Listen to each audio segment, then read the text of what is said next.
di masjid jugalah tempat hati tertaut tuan-tuan dan puan-puan. Kalau tak setia tuan-tuan, kita tak jatuh cinta kepada masjid.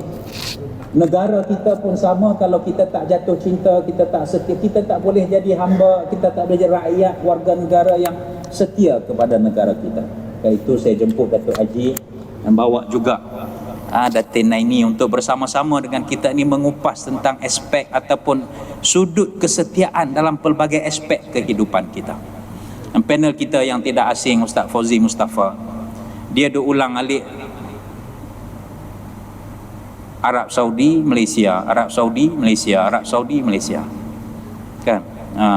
Jarang-jarang duduk Malaysia ni tuan-tuan. Sejak dia jadi pengurusi lembaga pengarah Al-Haramain Global Travel ni tuan-tuan dan puan-puan. Halo Ustaz, kat mana? Alah, ana tengah tawaf ni Syekh. Tengah tawaf saja. Alhamdulillah malam ini Ustaz Fauzi, dia pun bukan asing dengan jemaah di Masjid At-Taqwa ini. Alhamdulillah, beliau bersama dengan kita.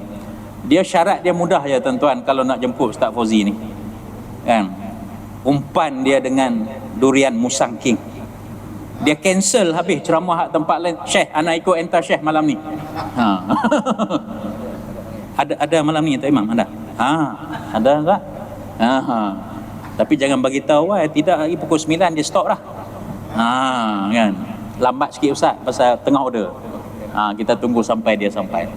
Minta maaf lah tuan-tuan, saya berceloteh panjang sikit bagi Ustaz. Datuk Haji tarik nafas, Datin Naini pun ambil nafas, Ustaz Fauzi pun nampak baru sampai ambil nafas sikit. Saya pun baru sampai tuan-tuan, tengok ni, mandi pun belum lagi. Kan? Daripada Pulau Pinang landing di Subang, mereka ambil dengan motor je buat mai sini tadi. Kalau naik kereta mungkin tak sampai ni tuan-tuan. Datuk, saya nak mulakan perbincangan ini, nak minta Datuk mukadimahkan. Tajuk kita Demimu Aku Setia ni sempena dengan kemerdekaan. Saya dapat informasi seluruh masjid-masjid di wilayah Persekutuan hari ini semua mengadakan majlis sambutan ambang merdeka.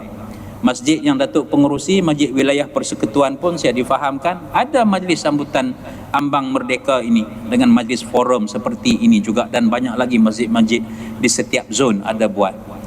Kenapa kita perlu mengadakan setiap kali ambang Ramadan, bulan Ramadan, kita buat forum, kita buat ceramah, kita buat pengisian? Nak bagi tahu apa sebenarnya kepada jemaah-jemaah di masjid ini bila setiap kali sampai sambut kemerdekaan, bulan kemerdekaan, apa kita semua ni, kita buat majlis ini, apa tujuannya Datuk? Mungkin Datuk boleh memulakan mukadimah.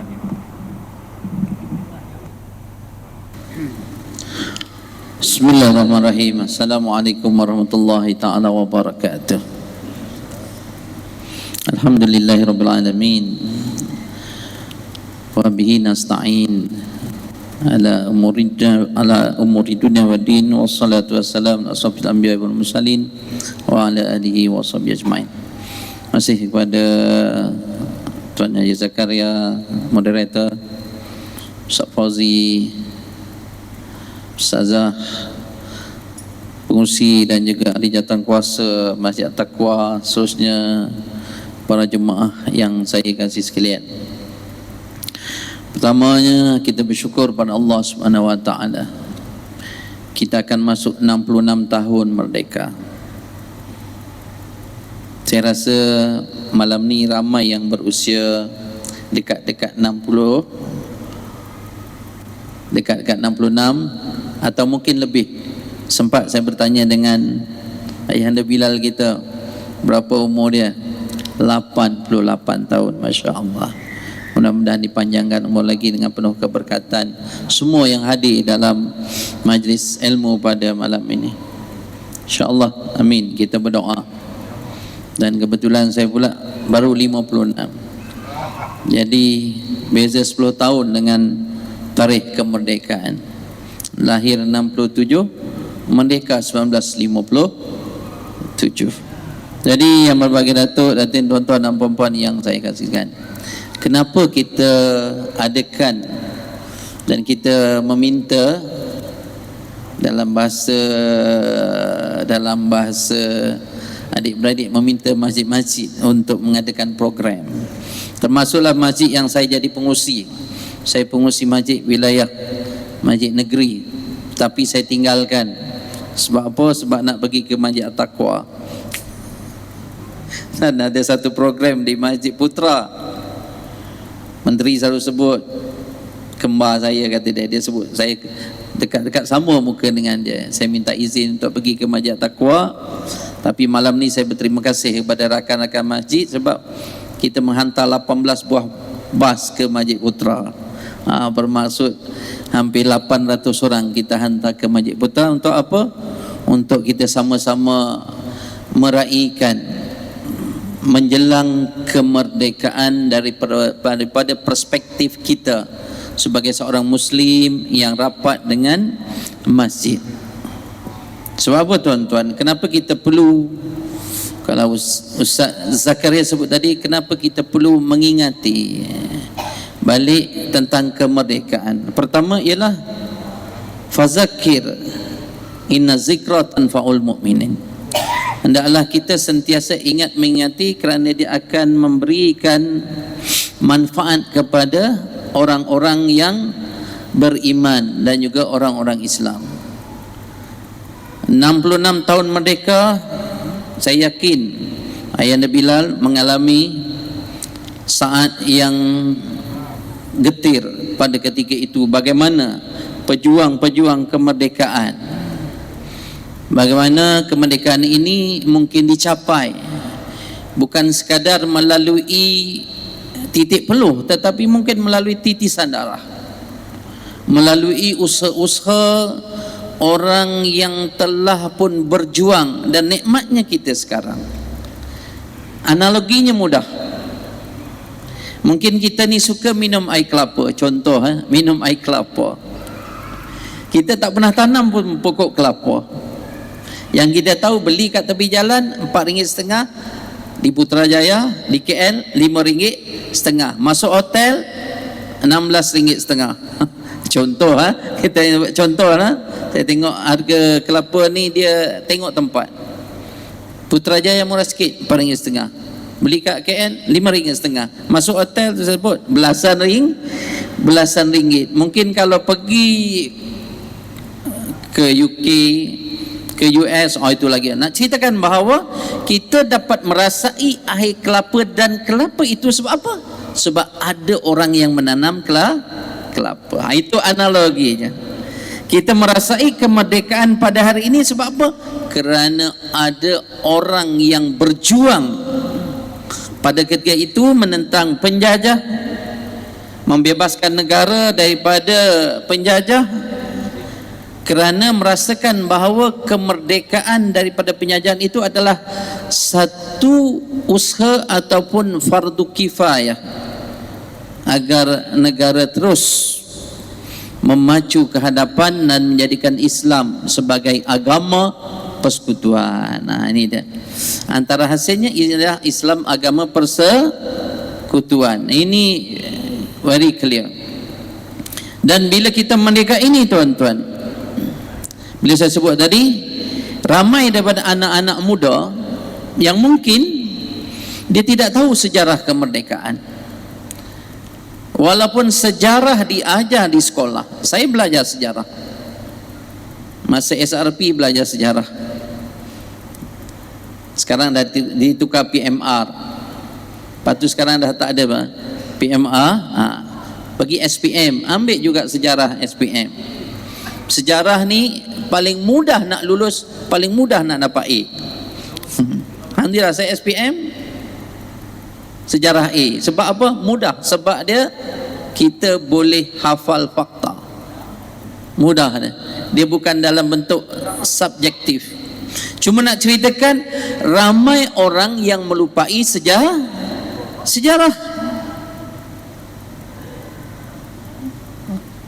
Bila Allah yang Ram Sudirman tanggal 31 bulan 8 57. Ini dia. Kalau kita tengok sekarang, bangunan yang paling tinggi kat Malaysia terletak di mana? Di Kuala Lumpur. Di hujungnya seolah-olah ada tangan Tunku Abdul Rahman. Kau perasanlah kalau kita pandang, kalau daripada bangunan saya menara Pusat Islam tu memang dekat, memang ada satu disebut sebagai pemancar, saya ingat pemancar, tapi sebenarnya itu adalah lambang tangan Tunku Abdul Rahman, dan dibina di mana? Di Stadium Merdeka. Dan bagi mengingati peristiwa kemerdekaan, Majlis Agama Islam Persekutuan telah setuju masjid di situ telah diperkenan oleh Kebawah Duli Yang Maha Mulia Si Paduka Baginda Agung sebagai Masjid Merdeka nama dia. Nak ceritakan maksud apa? Sebab merdeka ini signifikan dengan kita, bagaimana perjuangan pahlawan-pahlawan orang Islam yang berjuang daripada, saya yakin di sini kalau saya tengok muka ayahanda ni separuhnya merasai kemerdekaan, jerit perih kemerdekaan, yang mungkin makan ubi kayu, mungkin makan, yang mungkin berdepan dengan tentera Jepun, mungkin berdepan dengan komunis, berdepan dengan pihak-pihak yang ingin menjajah. Sebab apa pihak ini nak menjajah? Sebab tanah Melayu pada ketika itu sumber alamnya cukup berharga. Apa sumber alamnya yang sekarang dah tak ada? Biji timah. Ada lagi kah? Tak pasti. Ada ke tidak? Tapi REE ada. Maksudnya biji timah kita tak pasti. Yang kedua, banyak sumber-sumber alam yang dibawa ke mana? Bawa keluar negara. Saya pernah pergi ke satu pulau di Australia. Namanya ialah Pulau Christmas. Saya yakin yang mengangguk dan senyum dia faham, walaupun nama Pulau Christmas, tetapi majoriti penduduknya adalah orang yang boleh berbahasa Melayu. Dan apabila dikaji, Ustaz, rupanya pokok kelapa di situ asal usulnya datang daripada Malaya, asal usulnya datang daripada tanah Melayu. Nak ceritakan bahawa ini yang paling penting, kita mengingati untuk menunjukkan rasa syukur, itu yang pertama. Dan yang kedua, untuk menaikkan semangat bahawa perjuangan untuk memerdekakan negara pada ketika itu tidak sama dengan perjuangan untuk kita memerdekakan negara dan juga jiwa pada ketika ini. Tuan-tuan dan puan-puan yang saya kasih sekalian, apa masalah kita sebenarnya sekarang? Kalau kita nak sebut, katalah kalau saya nak sebut, saya baru dibentangkan oleh pasukan kesihatan kerana kami mempunyai satu pusat disebut Ilaj Home. Ilaj Home adalah satu rumah perubatan di Seputih yang telah pun siap dan akan beroperasi mulai 1 Hariban 10, di mana ini adalah pusat rawatan bagi pesakit-pesakit AIDS. Ada 100 katil di situ. Ada juga klinik, ada juga bilik pengurusan dan jenazah. Di peringkat awal kita akan tempatkan 20 orang pegawai di situ, serta pegawai daripada Kementerian Kesihatan. Untuk apa? Untuk merawat pesakit-pesakit AIDS yang discharge daripada hospital kerajaan seluruh wilayah persekutuan. Kita tak ambil dulu daripada negeri lain, sebab kita nak test dulu siapakah paling ramai yang mengidap pesakit AIDS. Orang Melayu. 85% adalah anak-anak muda Melayu berusia 25 ke 39 tahun. Kalau dulu mungkin mereka ini mendapat jangkitan kerana penggunaan jarum, berkongsi jarum ataupun sebagainya. Tetapi sekarang punca terbesarnya ialah kerana hubungan seks terlarang. Ini antara perjuangan-perjuangan yang kita yakin bahawa kita wajib untuk memerdekakan mereka dan memerdekakan masyarakat daripada perkara-perkara yang dilarang oleh Allah Subhanahu wa taala. Ini yang disebut perjuangan dahulu dengan perjuangan sekarang berbeza. Yang kedua, kalau kita tengok berapa ramai kejayaan anak-anak Melayu yang menduduki tempat-tempat profesional, inilah perjuangan kita.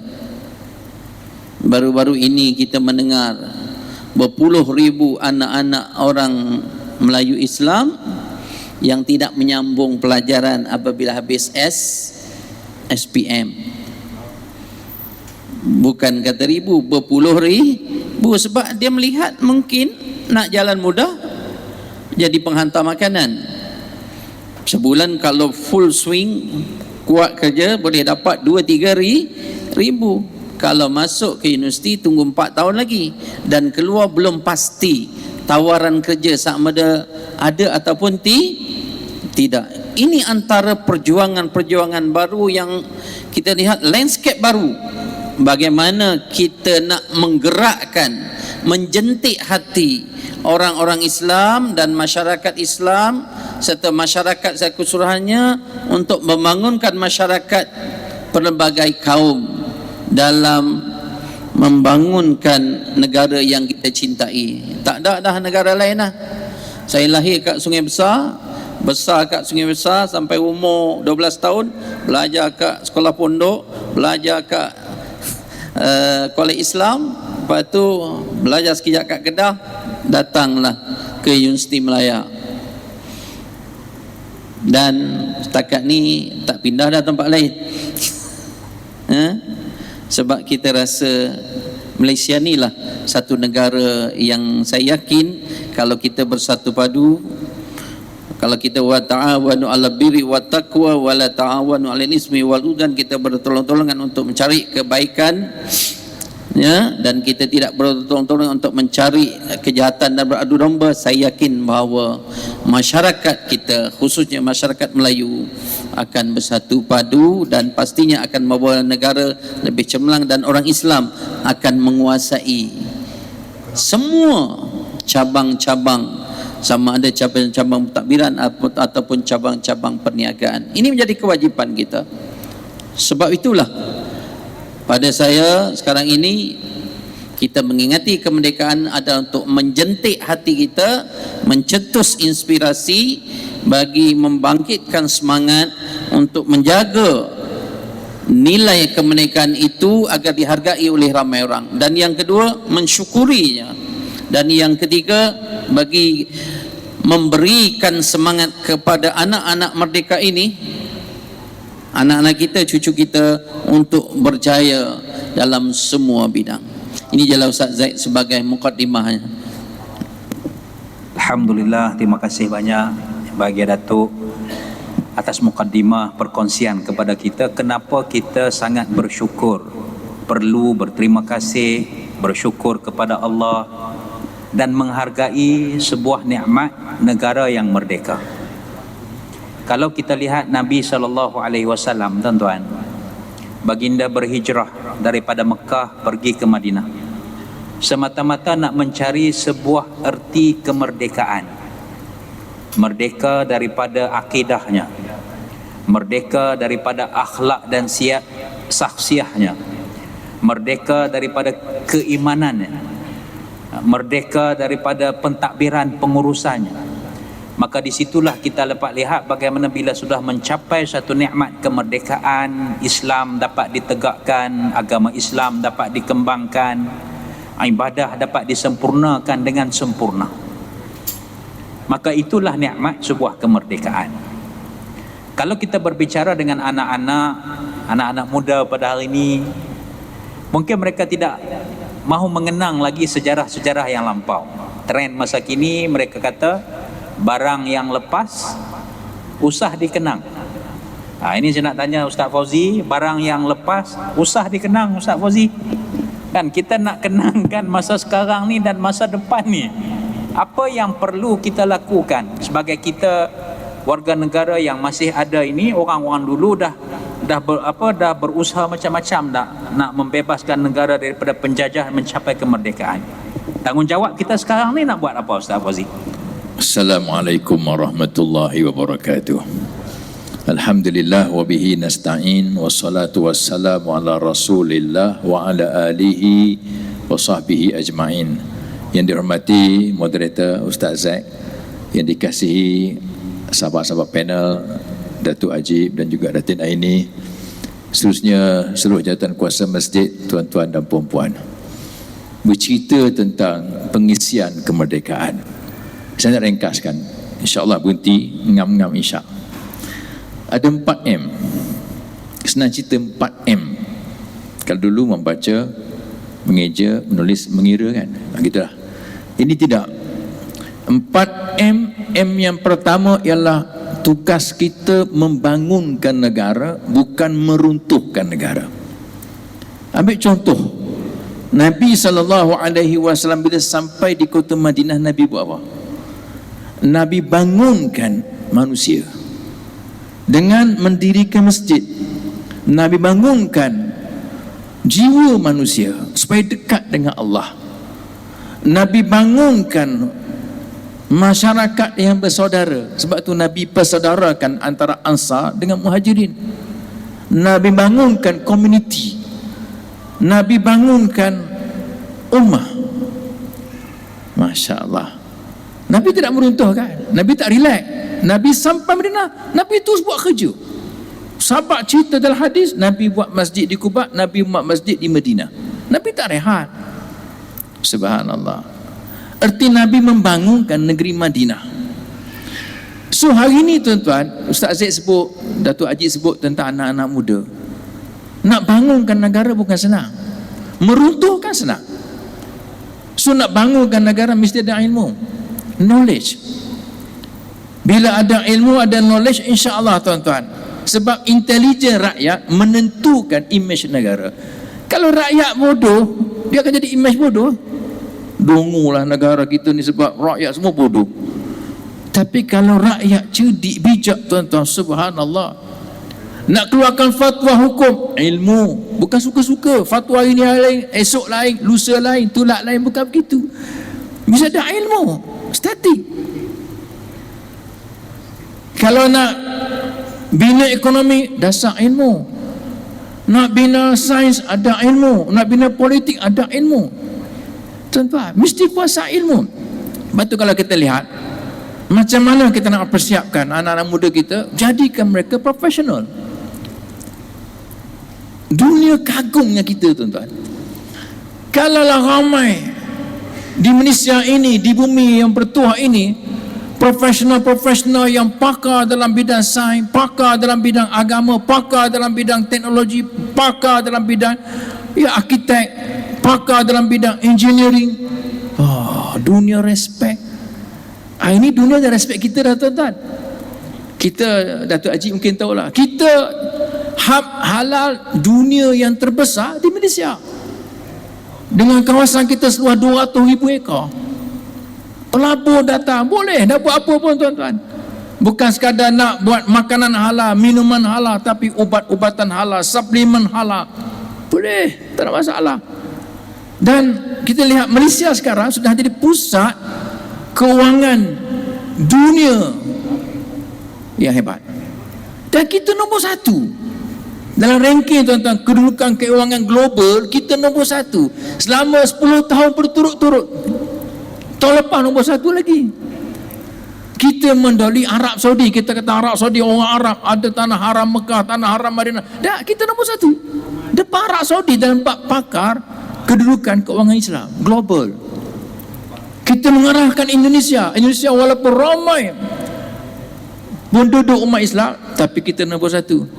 Kita mengalahkan Bahrain, mengalahkan Kuwait, hebat. Tapi kena ada ilmu. Nak jadi macam tu kena ada ilmu. So ilmu membangunkan. Kalau kebodohan dia meruntuhkan negara. Tuan-tuan dirahmati Allah. Sebab itu mantan Presiden Indonesia pernah sebut, datangkan kepada aku 10 anak muda nescaya aku akan goncangkan dunia ini. 10 yang macam mana? Yang badut-badut duk tengok Raja Lawak? No. 10 yang hebat, yang pakar tu, profesional ni, dia boleh goncangkan dunia, tuan-tuan. Tuan-tuan dirahmati Allah. Satu, nak ringkas tuan-tuan. Nombor 2, kalau kita lihat Ustaz Zaid, M yang kedua, mempertahankan, bukan menggadai negara kita. Nabi SAW bila sampai di Madinah, Nabi buat apa? Nabi buat piagam pertama di dunia, perlembagaan pertama di dunia, piagam Madinah. Apa sebab Nabi buat piagam Madinah? Sebab nak pertahankan bumi Madinah. Sebab ancaman luar punyalah banyak, dengan Yahudinya, dengan musyrikin Mekahnya, hak dalaman-dalaman, hak luaran-luaran, kabilah-kabilah Arab anytime boleh serang Madinah. Nabi buat piagam Madinah. Tuan-tuan, dalam piagam Madinah itu, siapa-siapa saja rakyat Madinah, dia Islamkah, dia Yahudikah, dia Nasranikah, wajib pertahankan bumi Madinah daripada serangan musuh. Bukan menggadaikan. Ini kadang-kadang kita tengok ramai bolos masuk Malaysia. Kenapa ramai pendatang asing bolos masuk Malaysia?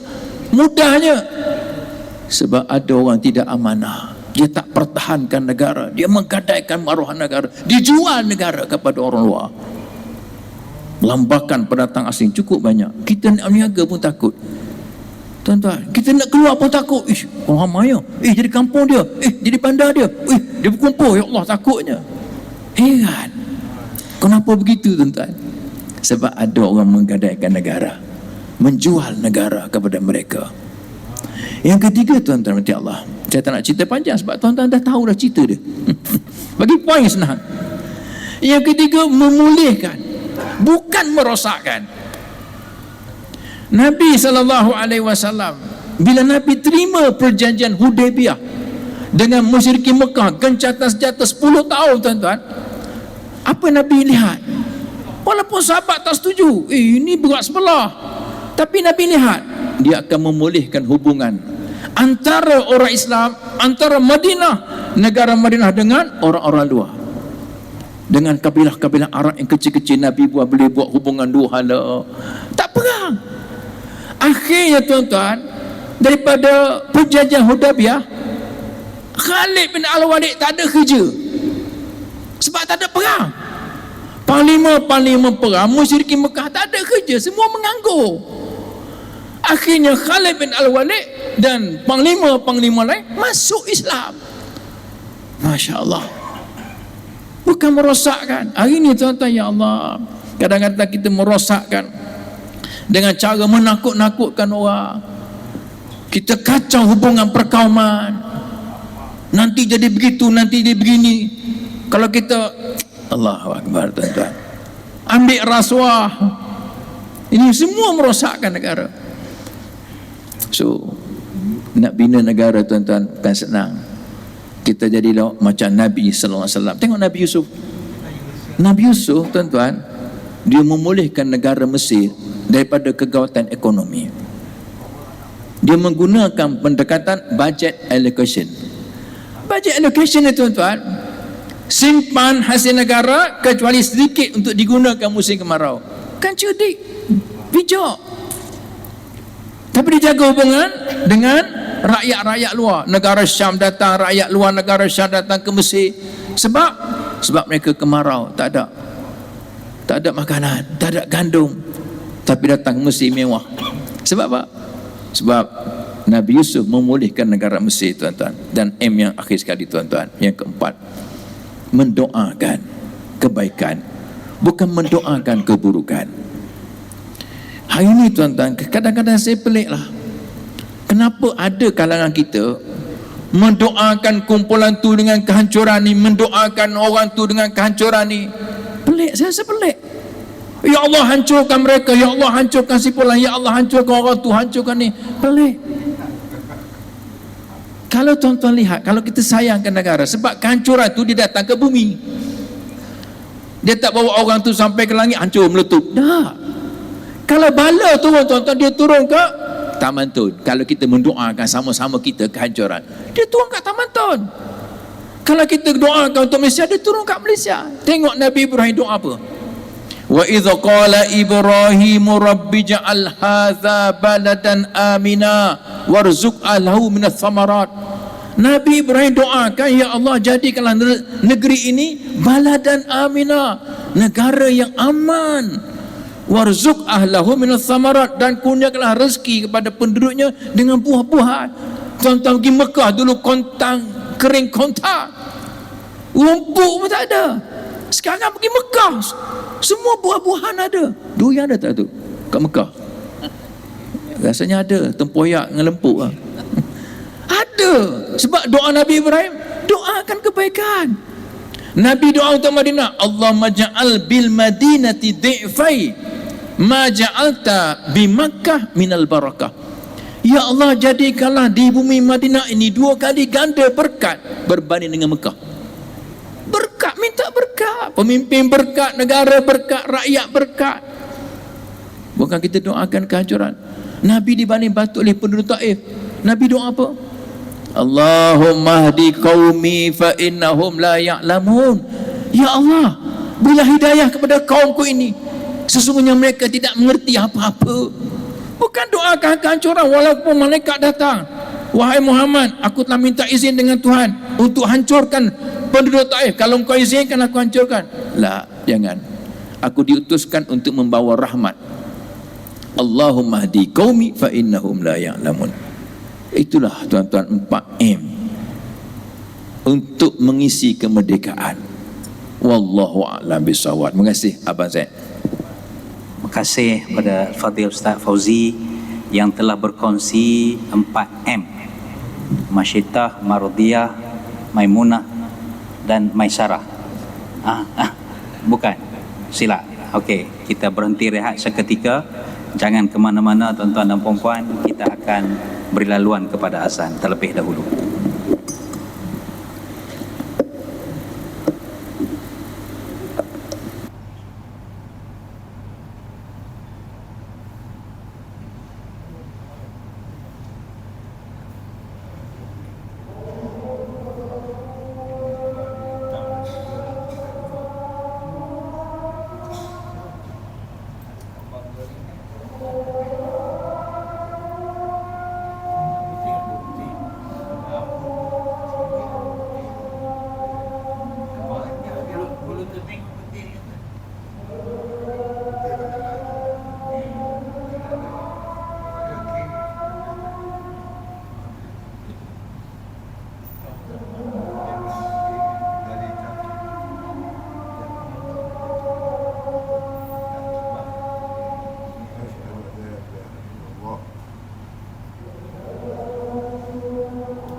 Alhamdulillah. Allahumma salli ala Sayyidina Muhammad wa ala ali Sayyidina Muhammad. Kita mohon untuk teruskan lagi perbincangan majlis ilmu kita pada malam ini. Tuan-tuan dan puan-puan, kita takhirkan sedikit isyak boleh? Pukul 12 boleh? InsyaAllah tidak lebih daripada 9.30 lah. Sebelum 9.30 insyaAllah kita tamatkan. Sebab difahamkan durian sudah sampai. Okey. Tuan-tuan dan puan-puan sekalian, kita masih lagi berbicara forum khas Ambang Merdeka dengan tajuk Demimu Aku Setia. Demimu Aku Setia bermaksud demi negara kita ini, kita tumpahkan taat setia kita kepada negara kita Malaysia yang tercinta ini. Apapun keadaannya, kita tetap menjadi rakyat, kita tetap menjadi warga negara yang patuh dan taat kepada negara kita ini. Saya nak beralih kepada Ustazah Datin Naini.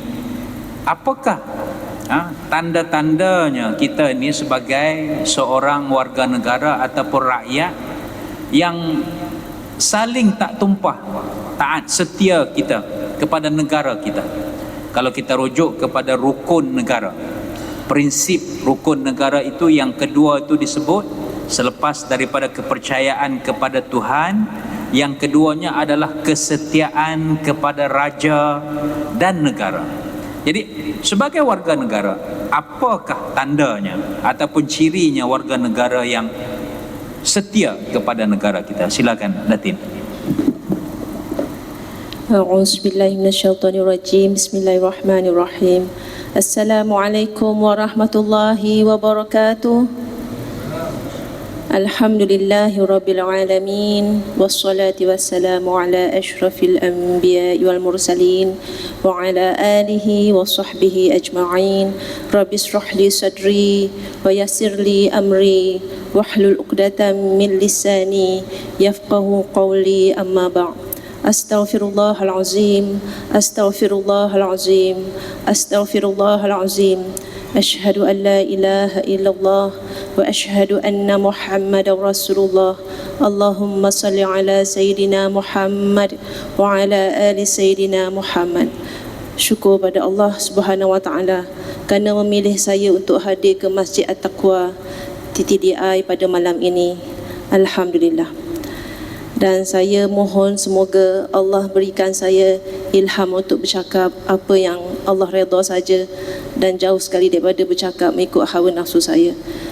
Jadi yang saya hormati Ustaz Zakaria sebagai moderator forum pada malam ini, yang berbahagia Ustaz Fauzi, dan yang dikasihi Datuk Muhammad Ajib bin Ismail, dan kepada seluruh warga jemaah Masjid At-Taqwa, muslimin dan muslimat, tidak mengenal pangkat dan darjat, kita semua hamba Allah yang terpilih hadir dalam Masjid At-Taqwa pada malam ini. Alhamdulillah, syukur pada Allah.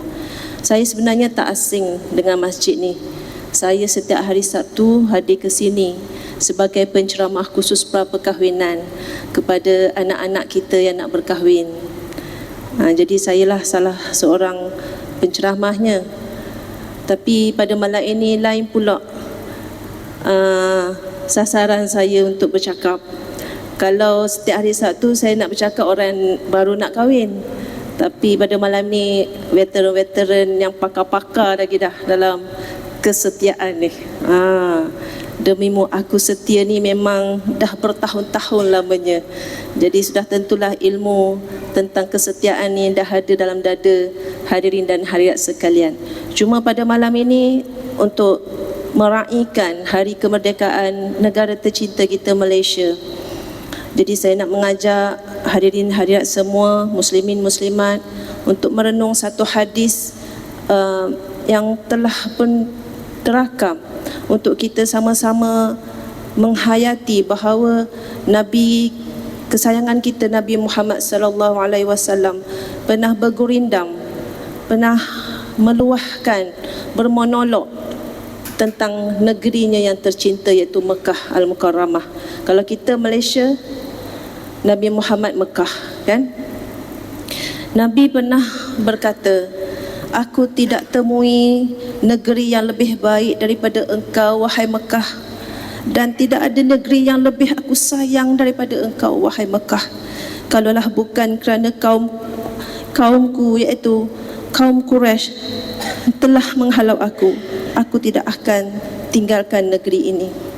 Boleh bayang tak macam mana perasaan Nabi Muhammad masa bergurindam membaca kata-kata ini? Kalau kita ada bersama dengan baginda, sudah tentu kita rasa sedih, dipulaukan daripada negeri kelahirannya, sehingga keluar kata-kata baginda, tidak ada negeri yang lebih baik daripada engkau, wahai Mekah. Kalau tidak kerana dihalau, aku tak akan tinggalkan Mekah ini. Jadi cuba kita bayangkan, satu-satunya negara yang kita ada iaitu Malaysia. Tak ada negara kedua buat kita, bukan? Ini satu-satunya negara yang kita ada. Kalaulah berlaku apa-apa pada negara kita, na'udzubillah, adakah kata-kata ini akan terkeluar daripada mulut kita? Na'udzubillah min zalik. Mungkin kita pun tak ada kekuatan untuk berhijrah sebagaimana Nabi, kan? Ke mana kita nak tuju? Kita tak ada pemimpin sehebat Nabi, dan kita tak ada sahabat-sahabat seperjuangan sehebat sahabat-sahabat Nabi. Masya Allah. Jadi bersyukur banyak-banyak kepada para sahabat yang merakamkan hadis ini. Bermaksud mencintai negara itu tidak salah. Memang kita ni mewarisi sikap para nabi yang sayang kepada negeri, yang sayang kepada negara. Bahkan Nabi Ibrahim pun pernah mendoakan Mekah supaya makmur, sentiasa ada rezeki, jauh daripada sembahan-sembahan berhala, kan? Bermaksud Nabi ni duduk dalam satu negara, dia bukan sekadar duduk, bukan sekadar tinggal, bukan sekadar melangsungkan kehidupan, berumah tangga, berhari raya, bukan. Tapi sikap para Nabi mencintai negara masing-masing berserta dengan doa. Berserta dengan doa, tak pernah lekang doa. Tapi oleh kerana kita zaman sekarang, telefon tak kira umur, daripada peringkat budak sampai ke warga emas, masing-masing berlawan-lawan, saling mendoakan, kadang-kadang doa yang tidak kena, berkata-kata, kadang-kadang kata-kata yang tidak membawa contoh. Kalau kita cek balik siapa yang bagi komen ni, kadang-kadang orang yang dah senior, kan, yang mana orang junior yang muda-muda nak ambil contoh pun macam mana. Jadi kepada semua, termasuk saya yang hadir pada malam ini, kita ambil peranan, kita buktikan kita sayang negara kita, negeri kita, dengan berkata-kata sesuatu yang baik. Kerana berkata baik itu adalah doa, dan tak akan lepas daripada mulut kita ni untuk bila terpandang apa saja lambang berkenaan dengan Malaysia, kita doakan kesejahteraan dan kemakmuran negara Malaysia, termasuklah seluruh rakyat dan penduduk di negara Malaysia. Jadi memandangkan pada malam ini berbagai lapisan umur yang ada di sini, daripada kanak-kanak tahniah, ramai kanak-kanak pada malam ni. Kalau baginda Nabi Muhammad sallallahu alaihi wasallam ada, mesti dirasa bangga melihat ada kanak-kanak yang hadir ke masjid untuk mendengar majlis ilmu dan mengikut contoh abang-abang, ayah-ayah, kakak-kakak dan ibunya hadir ke dalam majlis ilmu. Kerana nak berpisah dengan handphone bukan senang, kan? Nak melekat dengan telefon tu bukannya senang. Jadi saya nampak tak ramai yang pegang telefon dalam masjid ni, alhamdulillah.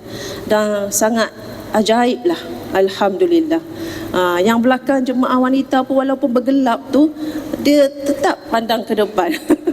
Tak tengok handphone, alhamdulillah. Okey, baik. Jadi pada malam ini mungkin ada sebabnya kenapa Allah pilih saya hadir ke sini. Selain daripada menemani suami tercinta di sebelah, Tapi saya rasa mungkin ada sebab kenapa Allah undang saya dalam majlis ini, duduk di depan. Rasanya tak layak nak bercakap depan ayahanda dan bonda yang lebih senior daripada saya. Tapi dengan lidah saya ni, saya mohon petunjuk Allah, apa yang saya nak sampaikan. Mudah-mudahan dapatlah menjentik hati kita untuk lebih sayang kepada negara kita dan setia pada negara kita, insya-Allah. Jadi boleh tak saya minta kerjasama kita semua, angkat tangan kanan ke dada macam ni, boleh? Termasuklah suami, termasuk Ustaz Zaid dan semua. Boleh dah lama buat macam ni kan? Saya pun dulu masa kecil-kecil dulu saya biasa buat macam ni.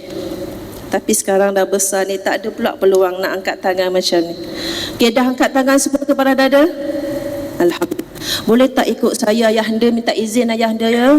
Minta izin ayahanda, bonda, boleh tak ikut cakap anak anda sekejap? Boleh nak? Okey. Jom kita baca sama-sama. Bismillahirrahmanirrahim. Maka kami rakyat Malaysia berikrar akan menumpukan seluruh tenaga dan usaha kami untuk mencapai cita-cita tersebut berdasarkan atas prinsip-prinsip yang berikut: kepercayaan kepada Tuhan, kesetiaan kepada raja dan negara, keluhuran perlembagaan, kedaulatan undang-undang, kesopanan dan kesusilaan. Alhamdulillah. Apa rasa lepas baca ikrar rukun negara kita? Rasa apa ayahanda? Ada rasa sesuatu tak ayahanda? Ada kan? Dengar dengan sebut sendiri tak sama kan? Kita kena sebut sendiri, betul kan? Bila lidah kita berkata, dia seolah-olah menjampi diri kita sendiri. Itu kalau kata-kata yang baiklah. Tapi kalau kita sebut perkataan yang buruk-buruk, dia ibarat sihir kepada diri sendiri. Jadi pada malam ini kita berkata sesuatu yang sangat bermakna, iaitu rukun negara yang telah diisytiharkan pada 31 Ogos 1970 yang lalu. Tahun 1970 dulu. Selepas 13 tahun merdeka, Duli Yang di-Pertuan Agong yang ke-14 telah mengisytiharkan rukun negara kepada seluruh rakyat Malaysia. Kerana apa? Rentetan ada pergolakan dalam negara pada waktu itu, iaitu peristiwa 16 Mei. Kalau ayahanda ni tahulah. Mungkin ada ayahanda, kawan-kawan polis, kawan-kawan tentera kan? Tahulah macam mana keadaan waktu itu. 13 Mei tahun 19 saja nak tanya ayahanda. 13 Mei tahun 1969. Saya tak lahir lagi waktu tu ayahanda. Saya tak tahulah bergolak macam mana. Teruk tak masa tu? Sangat teruk kan? Sangat teruk. Saya percaya ada dalam masjid ni pernah menyaksikan peristiwa itu, mungkin sendiri yang berada dalam situasi itu. Masya Allah, saya pun tak boleh nak imagine, tak boleh nak bayang teruk macam mana. Minta maaf lah yang kita dah baca buku sejarah aja, tapi susah payah, menangis, bimbang, takut, semua tu dirasai oleh warga Malaysia pada waktu itu, yang kami belum lahir lagi. Suami saya pun tak lahir lagi waktu tu. Tak lahir lagi. Dia lahir 1967. Dia dah lahir dah. Dah lahir 1969, umur 2 tahun. Tak tahu apa-apa lagi. Saya lagi lah, tak lahir lagi. Saya lahir 1978. Jadi saya tahulah macam mana. Sebab itu rentetan daripada peristiwa 13 Mei itu, maka bincang macam mana nak selamat negara yang kita selama ni susah payah. Dahlah nak selamatkan negara daripada penjajah tu susah. Dah dapat kemerdekaan, bergaduh pula. Allahu Akbar, bukan senang noh. Bukan senang nak jaga negara. Maka lahirlah rukun negara ini diisytiharkan supaya dibaca dan dihayati oleh seluruh warga Malaysia, tak kira Melayu, tak kira Cina, India dan apa saja bangsa dan keturunan. Betul kan? Dan masa saya sendiri baca pun saya rasa sebab tadi. Saya rasa sebab. Sebab betapa halusnya mereka menyusun rukun negara ni. Pertama dia kata percaya kepada Tuhan. Jadi jawapan kepada soalan Ustaz Zaid tadi, apa bukti kita ni setia pada negara? Buktinya terletak pada kita buat ke tak rukun negara ni. Dan memang dah susu cantik percaya pada Tuhan diminta. Memang tak lari daripada ajaran agama kita. Betul? Kalau kita percaya kepada Tuhan, maksudnya kita automatik jadi warga negara yang setia. Betul tak? Sebab kita setia pada Allah, automatik kita menjadi warga negara yang setia. Itulah bukti menjadi rakyat Malaysia yang setia. Dia tak boleh lari daripada rukun negara yang pertama, iaitu percaya kepada Tuhan. Tak kira kalau dia tu bangsa Cina, mungkin Tuhan dia lain, percaya Tuhan dia kan. India Tuhan dia lah yang dipercaya. Kita pun tak ada paksaan dalam agama kita. Tapi kita ni yang orang Islam ni, bukti kita setia pada negara, kita percaya pada Tuhan. Tuhan yang memberikan kita rezeki, Tuhan yang memberikan kita negara, Tuhan yang bagi kita bebas merdeka, Tuhan yang bagi kita saudara mara berbilang kaum, Tuhan semua yang bagi pada kita. Maka kita percaya pada dia, qada dan qadar dia, kita hanya patuh dan taat padanya saja. Itulah bukti pertama menjadi warga negara yang setia kepada Malaysia. Siapa yang tak percaya kepada Allah, tak percaya kepada Tuhan, dia bukanlah warga negara yang setia untuk negaranya. Kan? Sebab dia tak ikut rukun negara kita. Dan yang kedua, kesetiaan kepada raja dan negara.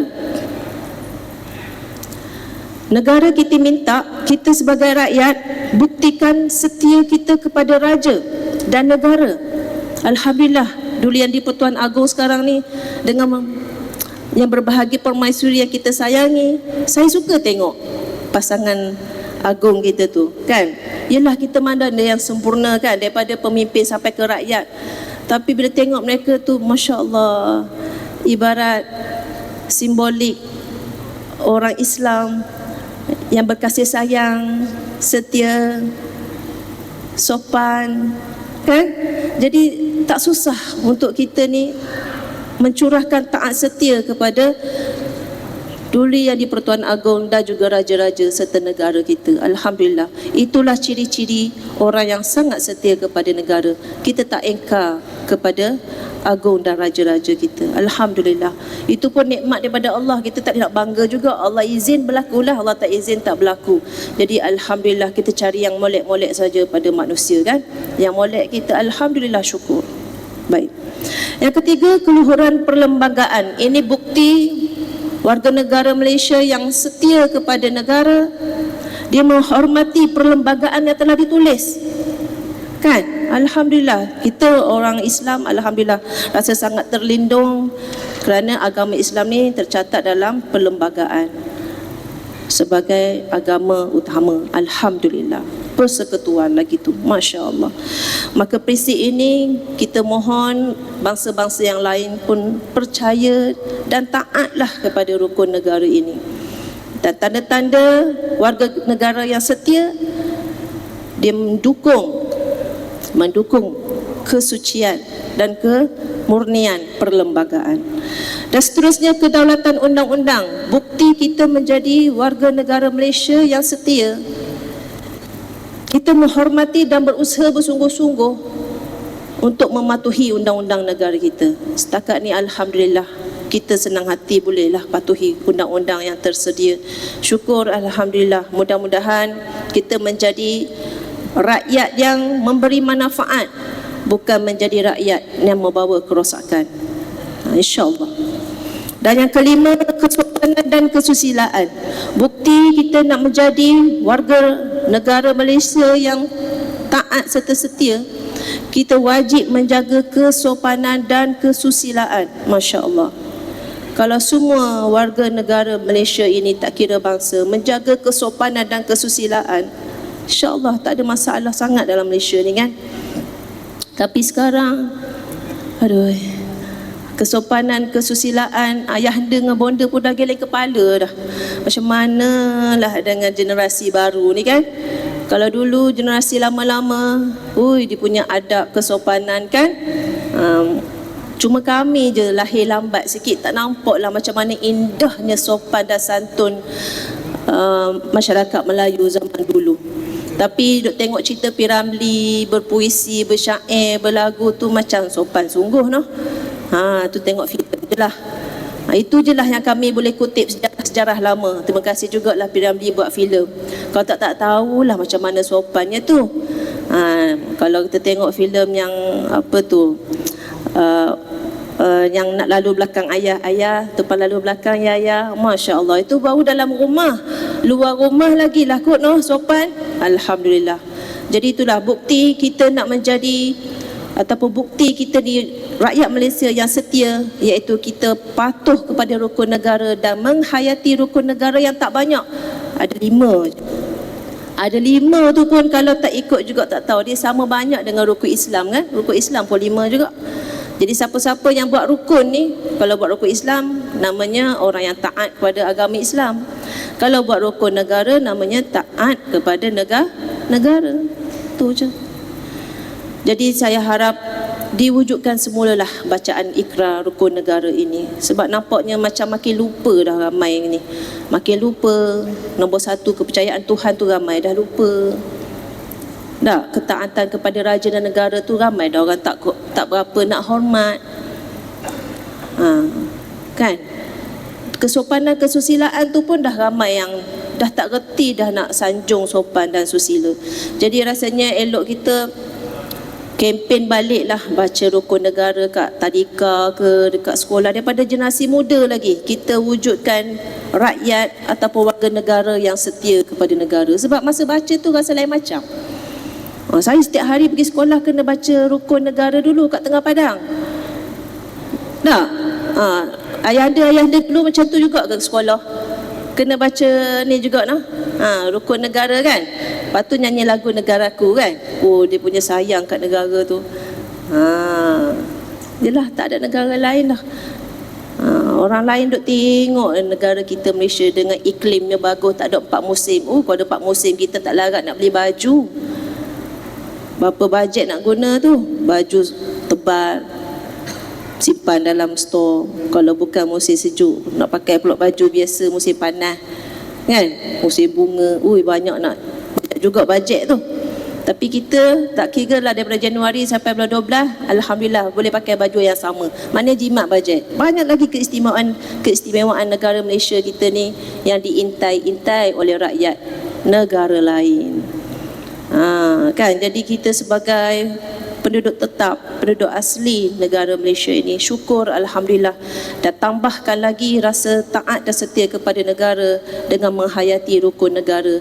Dan kita ajar anak-anak, cucu-cucu kita apa itu rukun negara, percaya pada Tuhan apa semua, supaya mereka faham macam mana nak duduk dalam Malaysia ni. Kadang-kadang orang tak faham.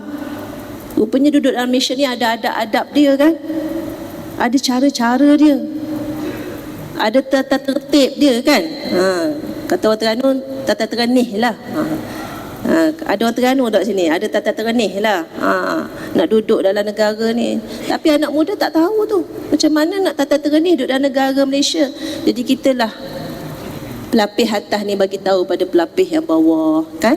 Jadi itulah, semoga semangat kita, kesetiaan kita semakin hari semakin menebal. Walaupun apa saja netizen cakap pasal isu-isu semasa politik dan sebagainya, kita balik pada rukun negara kita. Mudah-mudahan kita bersatu dan semakin kuat, tak kira bangsa, insya-Allah.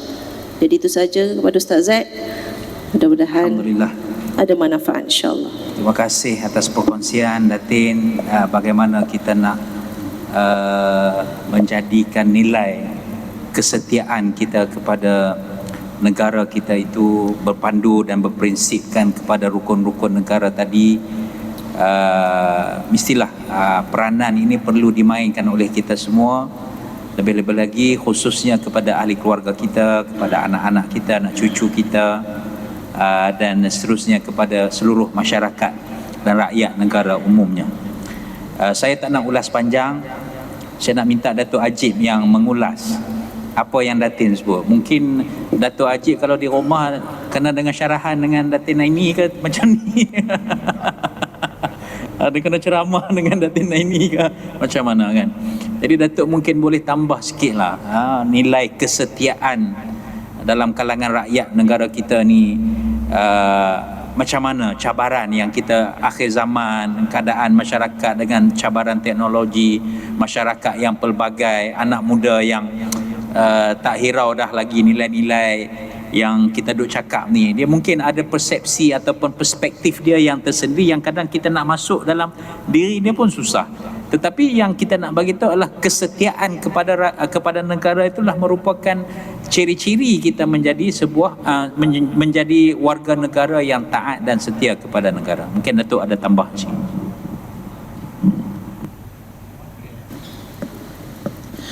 Assalamualaikum warahmatullahi wabarakatuh. Terima kasih Ustaz Zakaria, khususnya rakan-rakan panel yang berbagai Datuk, Datin, tuan-tuan dan puan yang dikasihi sekalian. Bila sebut cabaran, sebenarnya bila sebut cabaran kesetiaan, banyak cabaran untuk kita taat setia kepada negara, dan banyak juga cabaran kita kalau dalam konteks kekeluargaan taat setia kepada pemimpin kita. Kalau dalam rumah tangga, kullukum ra'in wa kullukum mas'ulun an ra'iyatih. Setiap kamu adalah pimpin dan sebab pimpin akan ditanya bagaimana dia memimpin sebuah rumah tangga ataupun sebuah negara. Jadi ringkas cerita tuan-tuan, maknanya kalau kita sebut tentang forum kenegaraan ni, kadang-kadang bagaimana kita nak ngolah, sebab dia tak sama dengan forum kekeluargaan. Forum kekeluargaan ni dia menarik sedikit cerita-cerita keluarga, tetapi bagaimana kita nak mengolah agar kita dapat menarik minat untuk kita mencintai negara. Sebab mungkin pada kita yang dah hidup lama, kita dah selesa sekarang. Sebab apa? Kita dah ada rumah, kita dah ada kereta, dah ada duit simpanan, dah belikan anak-anak semua. Kalau dulu 20 atau 30 tahun yang lalu, sebagai contoh, analoginya mudah. Kalau dulu kita ada duit dalam 10,000, mungkin daftar minggu tu, tahun ini dapat pergi haji, sebagai contoh lah. Tapi kalau tahun ini kita daftar tahun ini, mungkin kita dapat menunaikan haji, kalau ikut angka dalam komputer tu, berpuluh atau beratus tahun. Nah, ini perubahan masa. Jadi apa cabaran kesetiaan yang ada kepada kita sebagai rakyat dan kepada masyarakat dalam sebuah negara? Pertama ialah adanya unsur-unsur luar yang cuba mempengaruhi kita. Kalau disebut oleh zaujah saya tadi, isteri lah ya dalam bahasa Melayu, maksudnya rukun negara. Adanya pihak-pihak yang mempengaruhi bagaimana untuk merosakkan negara kita. Siapakah yang merosakkan negara? Sama ada musuh dari dalam, rakyat yang tidak mematuhi undang-undang, rakyat yang suka melaksanakan ataupun melanggar semua undang-undang yang ada, ataupun dalam bahasa yang paling mudah ialah mereka suka untuk melakukan penyelewengan ataupun sebagainya, dan juga musuh daripada luar yang cuba untuk menguasai kita. Sebab itulah tuan-tuan, cabaran yang pertama ialah bagaimana kita nak mematuhi undang-undang yang ada dalam negara kita. Kalau di wilayah yang dibentangkan dalam parlimen, di negeri-negeri yang dibentangkan dalam Dewan Undangan Negeri. Kalaulah di Malaysia ni, kalau di wilayah ni tuan-tuan, kita ada Akta Undang-Undang Keluarga. Kalau kita nak setia kepada negara kita, tidak berlakunya penyelewangan, tidak berlaku penipuan, tidak berlaku kemudaratan, pastinya orang yang nak kahwin di wilayah ni akan pergi ke pejabat agama sebagai contoh. Tapi berapa ramai yang lari ke Siam? Nak ceritakan ya? Berapa ramai? Ini berlaku. Selaku pengarah jabatan yang menguruskan dan menguatkuasakan undang-undang, ramai yang berlaku, Ustaz, daripada yang rendah. Maksud saya yang kalau dalam penjawat awam tu daripada grade yang rendah sampailah kepada orang yang hartanya beratus juta. Suka nikah di sepadan sebab apa? Sebab mudah, dan pastinya dia akan merosakkan sebahagian daripada institusi masyarakat. Sebab kadang-kadang bila tidak ada pematuhan undang-undang, tidak didaftarkan, bila berlaku kematian, barulah diketahui bahawa dia juga mempunyai isteri yang lain dan anak yang lain. Akhirnya hatta berpuluh juta kerana ada injeksi tak boleh nak dibelanjakan. Ini antara je lah cerita-cerita. Itu yang pertama. Yang kedua ialah berkaitan dengan Akta Kesalahan Jenayah Syariah. Kalau kita sebagai seorang Muslim, pastinya orang Islam tidak akan pergi ke kedai arak untuk minum. Pastinya orang Islam tidak akan pergi ke kedai nombor ekor.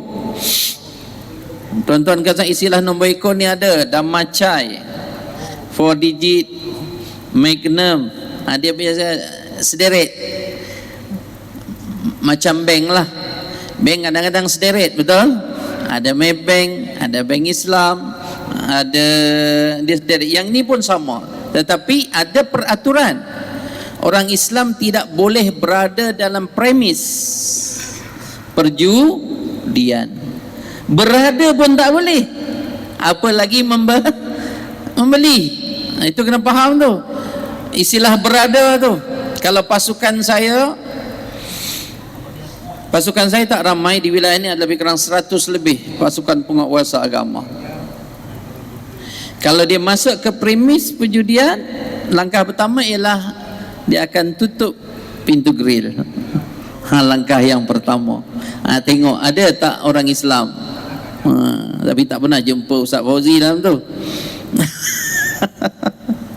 Tak gurau je ya. Maksud saya ialah tapi masih ada lagi. Sebab itulah kami Jabatan Agama bagi umat Islam ni mematuhi undang-undang dan cintakan negara untuk menjaga kesusilaan dan kesopanan orang Islam, atau dalam masa menjaga akhlak orang Islam, kita letakkan wen penguatkuasa di depan. Sesekali lah kita pergi 2-3 hari kita letak depan pun cukup. Dia dah lari dah. Meronda pun dah cukup, dah lari dah. Sebab apa? Untuk mendidik masyarakat bahawa kita nak negara kita ni aman, orang Islam kita mematuhi undang-undang. Inilah ada cabaran-cabaran. Dan yang ketiga, bila berkait dengan Akta Kesalahan Jenayah Syariah, ialah kalaulah orang itu sayangkan negara, dia mesti taat kepada Allah, taat kepada Rasul. Ati'ullah wa ati'ur Rasul wa ulil amri minkum. Taat kepada Allah tak boleh belah bagi. Sebab itu dah sebut ati'ullah. Taat kepada Rasul tidak boleh berbelah bagi. Wa ati'ur Rasul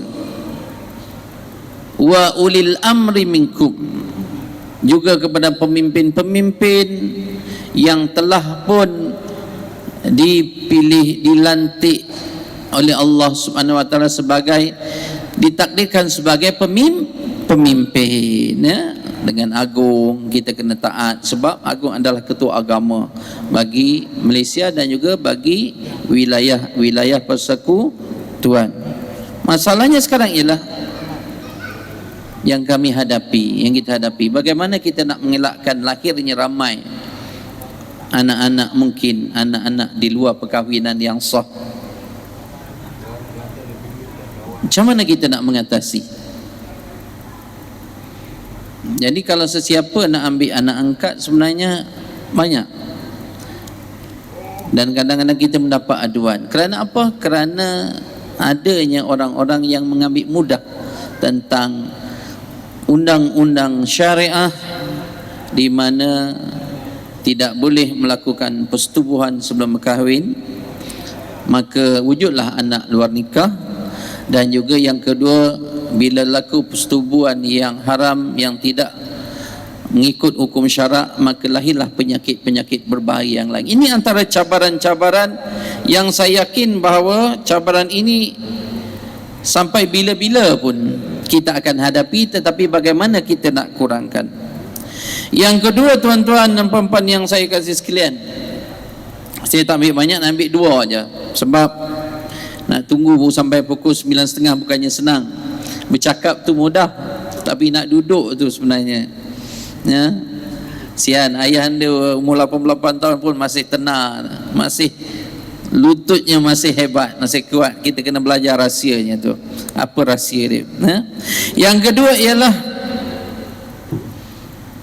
bagaimana kita nak menghadapi cabaran orang-orang yang tidak mencintai negara, tidak mencintai simbol-simbol negara, tidak memahami kalau 5 rukun negara adalah bukti kita sebagai rakyat Malaysia menyertai negara. 5 rukun Islam adalah bukti sebagai kita ini beragama Islam, dan 6 rukun iman adalah bukti kita mencintai Allah Subhanahu wa taala. Dan setiap hari sebagai seorang muslim, saya yakin semua dalam ini memahami apa yang kita baca, kita ikrarkan setiap hari di dalam doa iftitah kita. Inna salati wa nusuki wa ma wa mamati lillahi rabbil. Inna salati, sesungguhnya sembahyangku. Kalau kita sembahyang betul, dijamin oleh Allah. Inna salata tanha anil fahsya'i wal munkar. Saya yakin kalau semua orang Islam menunaikan solat, tidak akan ada orang Islam yang akan melanggar undang-undang. Dan pastinya kesetiaan kepada negara, sanggup berjihad untuk negara. Berjihad bukan sekat di medan perang, tapi berjihad ekonomi. Jihad ekonomi. Bagaimana kita nak menguasai 30, 40%, 50% ekonomi. Jihad membuka kedai makan. Bukan senang nak buka kedai makan di tengah bandar, sebagai contoh. Kadang-kadang buka, lepas tu ialah cabarannya banyak. Jihad membuka kedai runcit sebagai contoh, bukan senang. Orang lain adalah 800, 900 outlet. Saya ada sahabat daripada orang Cina yang dia mempunyai 899 outlet seluruh ASEAN dan juga Malaysia. Kita belum jumpa lagi. Adalah juga rakan-rakan saya yang buka restoran, ada yang outlet 40 outlet restoran dia, ada yang 50 restoran dia, sebagai contoh. Sebab kalau dia solat, saya yakin dia tidak akan melakukan maksiat. Dia solat, dia akan taat. Sebab itulah saya yakin kalau kita patuh pada janji kepada Allah, kita akan kuasakan janji kita kepada negara. Wa nusuki, amal ibadahku. Amal ibadah ini selain daripada solat, dalam rukun Islam disebut membayar zakat. Yang kedua, berpuasa di bulan Ramadan, termasuk dalam manusuki ini sebab tidak disebut dalam tu. Lepas tu menunaikan haji kalau mampu. dan seterusnya sebagai pemimpin, sebagai ketua, sebagai suami, sebagai pekerja, sebagai bos, sebagai board of director syarikat, sebagai even sampai ke bawah sebagai pengawal keselamatan ataupun sebagainya, semua dalam wanusuki. Kalau faham tentang perkataan wanusuki selain daripada solat, semua adalah amal ibadah asal benda itu baik. Saya yakin kita keluar je, kasut kita tak hilang. Kita keluar je, barang kita tak hilang. Kita akan pergi masjid At-Taqwa, tak kunci pintu kereta. Berani tak agak-agak tak kunci pintu kereta? Agak-agak lah. Agak, saya hanya agak-agak tuan hati. Sebab saya pernah juga berlaku, kasut saya hilang kat masjid, pernah berlaku. Ceramah ni, kalau hilang kasut bukan main, kau boleh nak bunuh orang yang curi kasut tu. Tiba-tiba keluar, kasut sendiri hilang. Tu dia. Kasut gelik. Ini masa ceramah kat Sarawak satu ketika dulu. Sebab apa? Daripada hotel, kita tak ada selipar, pakailah kasut. Ceramah, keluar hilang. Cerita pasal iman, diuji oleh Allah, hilang kasut, tang mana? Sebab itulah kalau kita tengok, kita punya, itulah saya sebut, tapi kita cuba sebaik mungkin lah. Kita punya tabung tu terpaksa pengurusi dengan jawatankuasa masjid bagi kunci, betul? Kakak-kakak kalau solat jangan letak beg kat belakang, kena letak kat depan. Siap-siap dah bagi tahu nanti. Kau pergi masjid, kalau bawa beg tangan, kena letak depan. Ini dah. Kadang-kadang menakutkan kita. Sebab apa? Bila sebut wanusuki ni tadi, ramai yang tidak faham. Inilah ikrar kita kepada Allah. Kalau nanti tadi sebut ikrar, ya, rukun negara. Sebenarnya sehari paling kurang 5 kali kita ikrar depan Allah, cuma tak angkat tangan. Betul tak? Inna salati wa nusuki wa mahyaya wa mamati lillahi rabbil. Tapi sebab ramai yang tak faham dia punya maksud, dia hanya tahu baca. Dua yang tak, hidupku dan matiku lillah, untuk Allah. Masya Allah. Kalau ini ada di kalangan semua masyarakat Islam di Malaysia ni, lebih kurang 60% daripada 33 juta, saya yakin orang Islam akan menguasai semua bidang, dan akan bersama dengan masyarakat lain membangunkan negara. Tidak akan berlaku ketirisan, tidak akan berlaku penyelewengan, tidak akan berlaku masalah-masalah di jalan raya ataupun di mana-mana saja, tidak akan berlaku. Sebab itulah tuan-tuan dan puan yang nilai kesetiaan cukup tinggi sebagai hamba Allah, nilai kesetiaan cukup tinggi sebagai isteri atau suami, nilai kesetiaan cukup tinggi sebagai warga negara. Jadi kita pupuk kesetiaan, tak ada cara lain kecuali dengan solat. Sebab itulah sebagai mak dan ayah, kita jangan hanya fikirkan solat kita di masjid, tetapi balik kena tanya juga anak dan isteri, solat ke tidak. Dulu dan sekarang berbeza. Saya berasal daripada kampung, betul, daripada Sungai Besar tu. Isteri saya daripada Terengganu. Ya, nak ceritakan dulu masa saya kecil, mana boleh orang Selangor nak nikah orang Terengganu, orang Selangor nak nikah orang Kelantan, tak boleh. Orang Jawa nak nikah dengan orang Banjar pun tak boleh. Betul tak, Zat? Ni orang Jawa ni kat Sungai Besar ni, belah timur tu orang Banjar, 5 barat Jawa, 5 timur Banjar. Kalau orang Jawa lalu lorong ni, orang Banjar tak boleh lalu. Memang bertimpasan dulu, ya.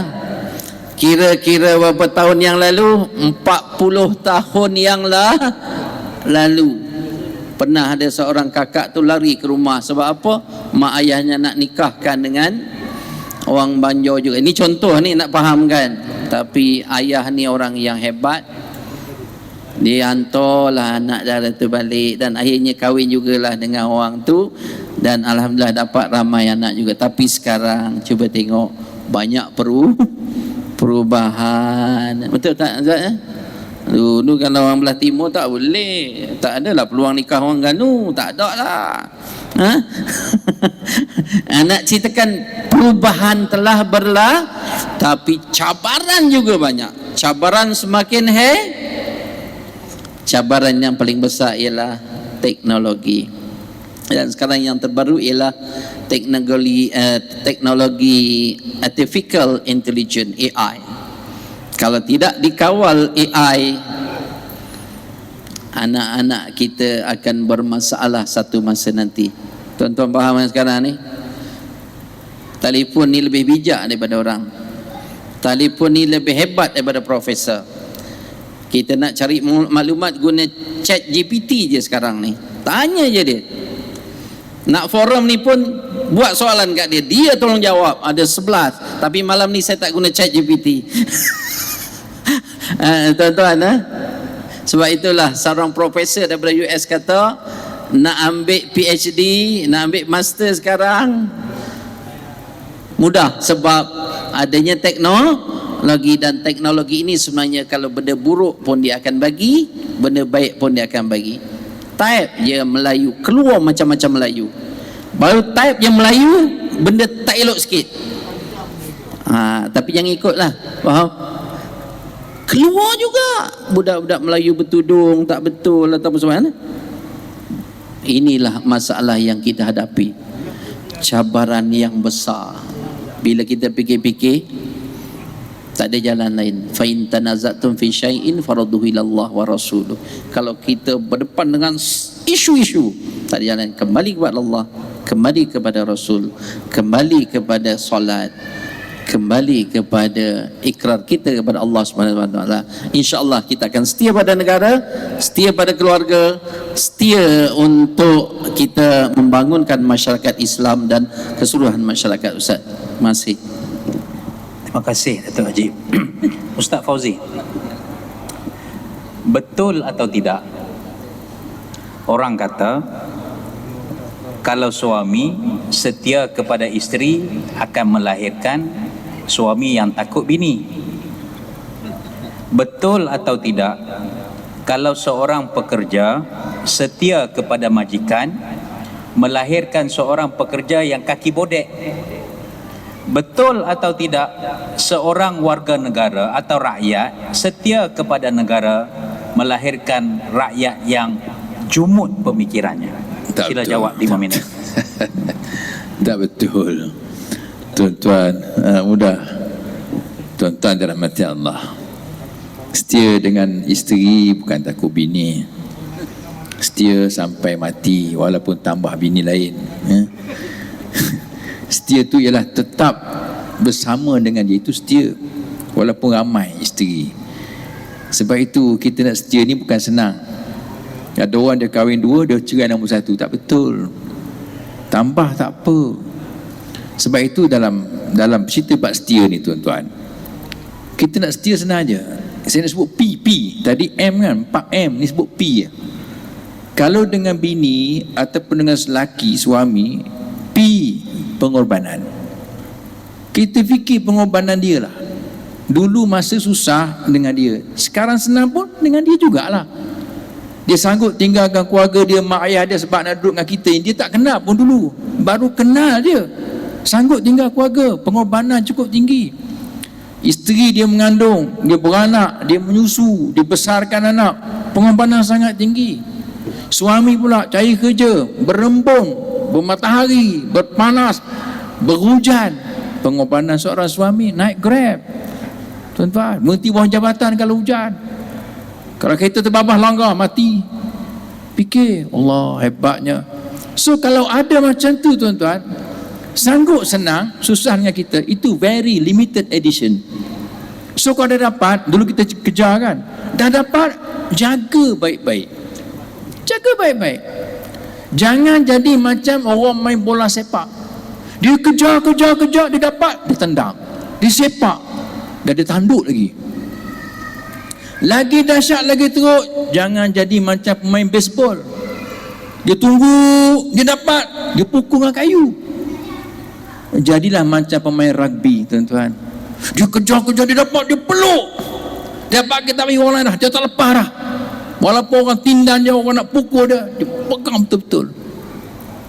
Jadi setia macam tu lah, tuan-tuan, setia. Macam pemain rugby namanya. Setia dengan masjid. Yes, kena setia dengan masjid, tuan-tuan. Jangan celan-celup. Setia dengan masjid. P saya sebut peranan masjid sangat besar, peranan dia di dunia. Peranan dia, tuan-tuan, dia penyatu ummah. Di masjid, tuan-tuan, kita akan jumpa tua, muda, miskin, kaya, berpangkat, tak berpangkat, semua ada kat masjid. Yang sempurna, yang OKU, semua ada kat masjid. Zaman Nabi, tuan-tuan, yang buta pun datang masjid, jadi Bilal lagi. Masjid tempat dia penyatuan ummah. Kita berkenalan di masjid, bersahabat di masjid sampai ke tua. Tak dapat jadi AJK tahun ni pun tak apa. Dia pula boykot, lari dari masjid. Di sini tempat kita, setia dengan masjid. Walaupun AJK lah yang ambil alih, setia dengan masjid. Sebab bila mati, tuan-tuan, di masjid juga kita akan diuruskan jenazah. Semayang di masjid, mandi di masjid, kapan di masjid, semayang di masjid. Amat malang, tuan-tuan, orang tak pernah datang ke masjid waktu dia hidup, tiba-tiba mati orang usul ke masjid. Takkah dia malu dengan Allah, malu dengan orang ramai? So peranan masjid ni hebat. Nombor 2, masjid ni, tuan-tuan, dia adalah penambah iman kita. Lepas tu Nabi sebut dalam sebuah hadis sahih Tirmizi, idza ra'aitumur rajul ya'tadul masjid fashhadu lahu bil iman. Kalau kamu tengok ada orang tu selalu ulang alik ke masjid untuk ibadah lah, bukan untuk pergi toilet, untuk semayang, dengar forum, kuliah, zikir, itikaf. Kalau kamu tengok orang macam tu duk ulang alik rumah masjid, fashhadu lahu bil iman, ketahuilah, bersaksilah bahawa dia memang ada iman. Ui, peranan masjid tu, tuan-tuan, tinggi. Dan masjid ni, tuan-tuan, dia pembekal cahaya. Busyiral masya'ina fi zulmi ilal masajid.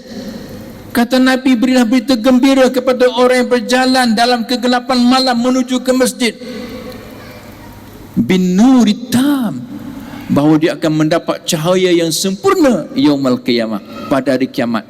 Hari kiamat gelap gelita, tuan-tuan, masa depan pun gelap. Tapi orang datang ke masjid, Nabi bagi harapan dan masa depan yang cerah. Masjid pembawa kita, peneduh kita di pada mahsyar. Ada 7 golongan manusia yang duduk bernaung di bawah naungan arasy Allah di pada mahsyar. Tiada naungan lain, kata Nabi. Salah satu golongan tadi ialah warajulun qalbuhu mu'allaqun bil masajid, manusia yang hatinya tertambak dan terikat dengan masjid. Fikir dah, nanti zuhur nak sembahyang ke mana, subuh nak sembahyang masjid mana, isyak nak sembahyang masjid mana. Subhanallah. Dan lagi hebat, Ustaz Zaid, masjid ni ialah dia pembina rumah kita dalam syurga. Ni rumah Allah. Kerap datang rumah Allah, imarahkan rumah Allah, Allah imarahkan rumah kita dalam syurga pula. Nabi sebut apa? Man ghada ilal masjid aw raha, siapa pergi ke masjid dan pulang, a'addallahu lahu fil jannati nuzulan kullama ghada aw raha. Orang duk ulang alik ke masjid ni, kata Nabi, Allah Ta'ala akan bina untuknya satu kediaman dalam syurga setiap kali dia ulang alik ke masjid. Subhanallah. Kena setia dengan masjid. Kalau dengan isteri suami, teguh hati sampai mati. Masjid pun sama juga, teguh hati sampai mati. Tuan-tuan, setia kepada negara, tuan-tuan dirahmati Allah. Kajian Ustaz Zaid menunjukkan bahawa tahap kesetiaan rakyat, dia buat kajian sungguh ni, kepada negara berada tahap sederhana saja. Tak sungguh-sungguh lah, sederhana je. Kenapa, tuan-tuan ya? Sebab, tuan-tuan, setia dengan negara ni, tuan-tuan, susah. Kecuali P, ada P. Apa dia? Pendidikan. Dia mula dengan budak-budak lagi. Budak-budak ni, tuan-tuan, tuan-tuan tengok Jepun.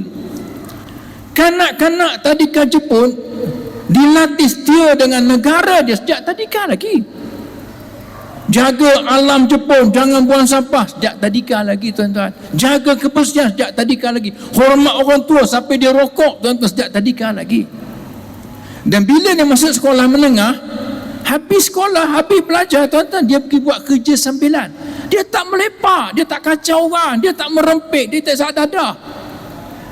Bila masuk kolej tuan-tuan, dia tak minta 1 sen pun duit ayah dia mak dia, sebab dah ada duit dah.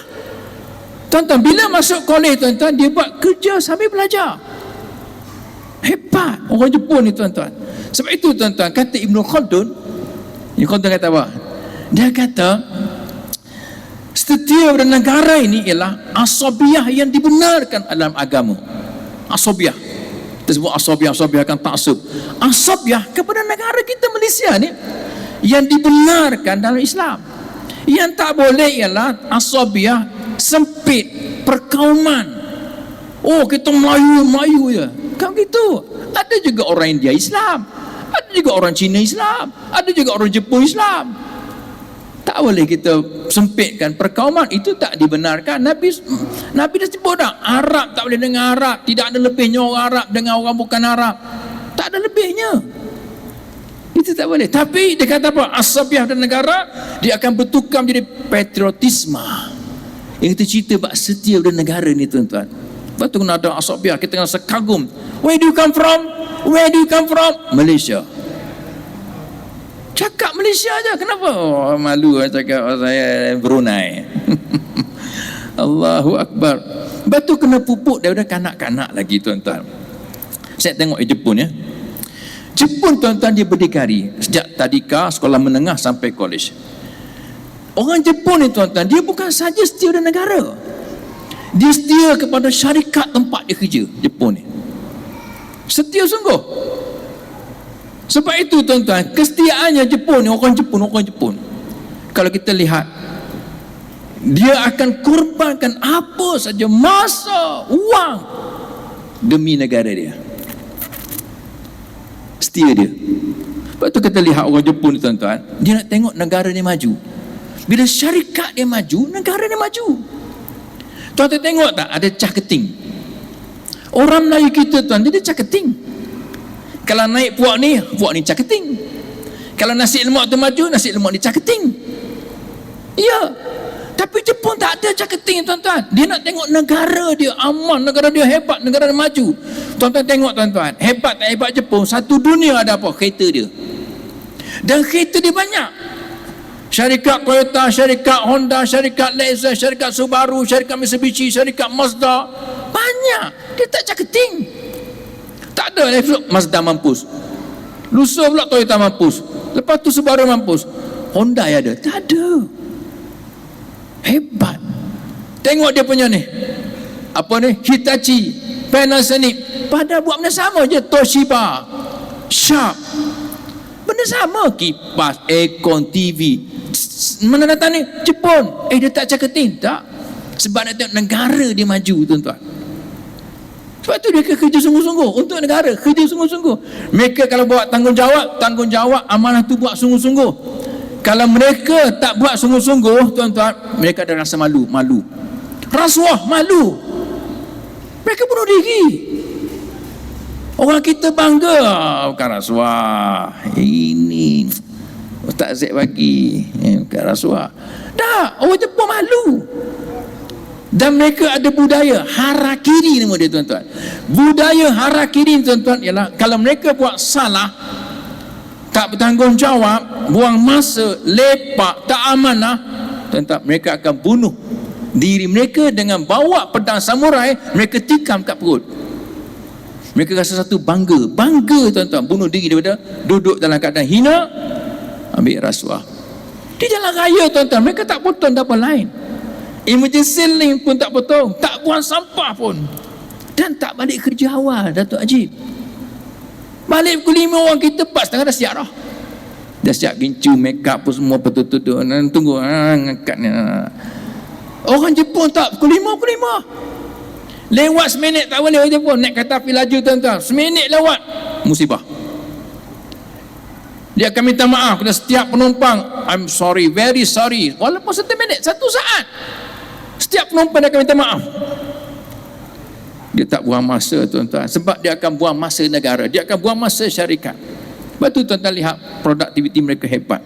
Bukan kata barang-barang elektronik, bukan kata kereta. Sampai ke negara Malaysia, negara kita, selipar Jepun.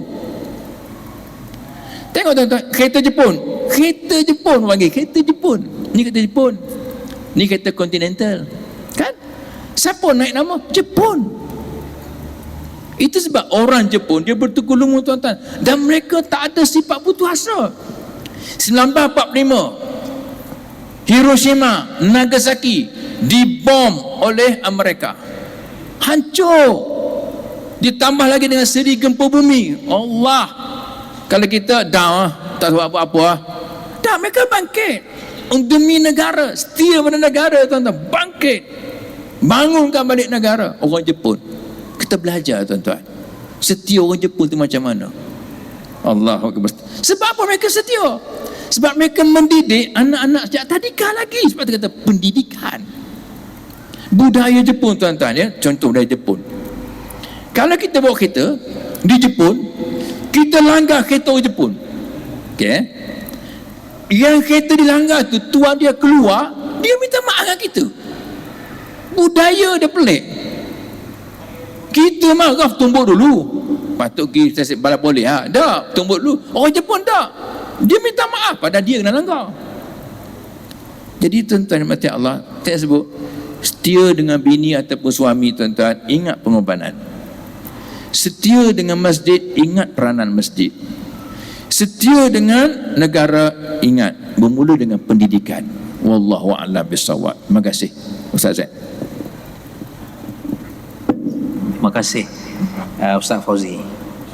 Tapi Ustaz Fauzi, fakta yang terkini kita dapat, kereta yang popular sekarang bukan dari Jepun, dari Amerika Syarikat, iaitu Tesla.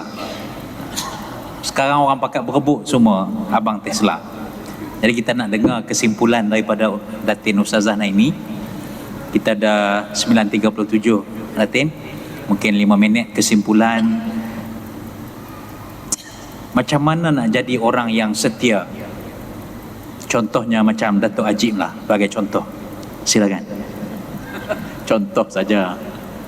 Bismillahirrahmanirrahim. Bismillahirrahmanirrahim. Moga Allah bagi petunjuk pada saya ni. Nak bercakap tajuk berat ni, tajuk setia. Ustaz Zaid senangnya ditanya, yang jawab ni yang susah. Okey, pasal setia tak setia ni sebenarnya Allah yang izin. Yang tak setia, kita jangan pandang buruk. Kalau tak diizinkan oleh Allah berlaku, tak berlaku. Tapi dah diizinkan Allah, berlaku juga. Dan yang setia ni pula, jangan rasa bangga. Sebab kalau tanpa izin Allah, tak mampu nak setia. Tak mampu. Betul tak? Tapi zaman sekarang, tuduh menuduh dah kuat sekarang ni. Bila Ustaz Zaid sebut abang Tesla tu, kan kecoh dekat Malaysia ni pasal statement abang Tesla tu. Ayah dia baca ke? Sampai hati dikata kan, isteri pertama untuk dihargai, isteri kedua untuk dicintai. Bergaduh. Tak kiralah negeri mana, Kelantan ke, Terengganu ke, Selangor ke, sampai ke Johor tu, bergaduh, marah. Jadi tips untuk setia sebenarnya, nombor 1, malu. Kalau ada malu, tak kecoh satu Malaysia ni. Berkahwin itu takdir Allah, Allah izin berlaku. Tapi hak mulut kita bercakap ni, kan, kenapa dia tak ada simpan sikit malu tu nak keluar statement macam tu, kan? Siapa dia untuk meletakkan yang ni dihargai, yang ni dicintai? Sebelum orang perempuan dengar tu rasa malu pada diri sendiri, begitukah darjatku? Dia sepatutnya malu dulu dengan ayat dia nak cakap. Jadi tips setia ni sebenarnya terletak pada malu. Kalau dah ditakdirkan berlaku perkahwinan ke apa ke, itu takdir lah. Tapi kita sebagai usaha manusia ni, yang nak keluar daripada badan kita ni, kita kena ada malu. Saya yang bercakap pun taklah kata saya sempurna. Saya banyak melalui kesalahan, kesilapan dan dosa. Kerana apa Allah izinkan? Kenapa Allah izinkan? Untuk saya rasa, untuk kenal, oh macam ni. Kalau tak kenal apa itu dosa, apa itu silap, apa itu salah, mungkin saya syok-syok suci lah kan. Tapi kita semua Allah izinkan tak mampu, tak layak nak kata suci. Semua kita ada dosa. Ada orang tak setia dengan hati. Ada orang tak setia dengan lisan dia, kata-kata dia. Ada orang tak setia dengan perbuatan dia. Jadi kalau Ustaz Zaid tanya apa tip nak setia, pada saya lah, kena tebalkan lagi malu tu. Kalau tak ada malu, bukan setakat Abang Tesla, perempuan pun lagi dahsyat boleh keluar statement. Kalau tak ada malu lah, betul tak? Tapi oleh kerana ada malu, simpan apa dalam hati, apa nak cakap, apa nak buat. Jadi bagi saya malu ni sangat berkesan. Sebab tu yang kita duk berkomunikasi suami isteri ni saling pesan memesan. Abang kalau sayang ada buat salah, tegur, supaya sayang tak malu dan tak dimalukan. Dan kalau abang dah buat salah, izinkan saya tegur abang, supaya abang tak malu dan tak dimalukan. Begitulah peranan kita. Itu hubungan. Tapi dalam konteks setia pada siapa-siapa sekalipun, negara ke, pemimpin ke, malu untuk buat benda yang salah. Kita sebagai rakyat, kalau kita ada rasa malu nak buat benda salah, Malaysia pun beruntung dapat rakyat yang malu untuk buat benda salah. Betul kan? Yang kedua, tips untuk setia, syukur. Tak boleh lari. Golongan yang paling sikit Allah sebut dalam Quran ialah golongan yang bersyukur kan? Paling sikit. Sampai ada sahabat Nabi bergurindam katanya dalam doanya, ya Allah jadikanlah aku golongan yang sedikit. Sayyidina Umar tanya, kenapa kamu sebut jadikan aku golongan yang sedikit? Apa maksud dia? Aku minta supaya aku jadi golongan yang sikit itu, supaya aku jadi golongan yang syukur, bersyukur. Sebab tak banyak orang bersyukur. Bila syukur, mudah nak setia. Bilang hari-hari, syukur ya Allah aku ada suami, walaupun dia sibuk. Faham makna dia kan? Sibuk tu, sibuk, tak cukup harakat saya nak sebut. Daripada Isnin sampai Sabtu Ahad sibuk. Tapi saya kena zikir, saya kena sebutlah syukur apa? Syukur ya Allah, Engkau bagi aku suami, walaupun dia sibuk, dibawa rezeki kan? Aku bersyukur dibawa balik rezeki yang halal, yang berkat. Dia tak ponteng kerja, dia tak mengular. Itu saya terpaksa tulis, saya tak paksa sebut, supaya datang rasa syukur, supaya setia tu kuat. Jadi apa yang saya kata ni bau sikit lah, sebab bukan tajuk keluarga kan.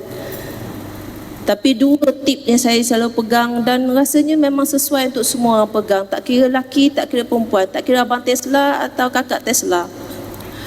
Mesti ada malu, mesti ada syukur yang kuat. Tapi kalaulah berlaku juga, dah malu dah ni, dah bersyukur, tapi dalam hati diam-diam, kenapa rasa untuk tidak setia? Yelah, bukan semua orang seteguh gunung iman dia. Ada orang senipis kulit bawang je. Saya dapat ilmu daripada mentor saya. Secara psikologi, kalau kita terpikat, kita tersuka pada seseorang, ada sebab. Ada sebab. Tak kira daripada umur muda sampai umur tua. Cuma dia tak cakap kan, dalam hati merasa, kenapa aku tersuka dia? Yang saya belajar dan saya pegang, sekiranya kamu menyukai dia, apa ciri-ciri yang kau suka pada dia itu adalah sebenarnya ada pada kamu. Sebab tu kamu tertarik. Kalau ciri-ciri yang kamu suka itu sudah lama pergi jauh, tak ada lagi padamu, telah pergi, tapi dia pernah ada.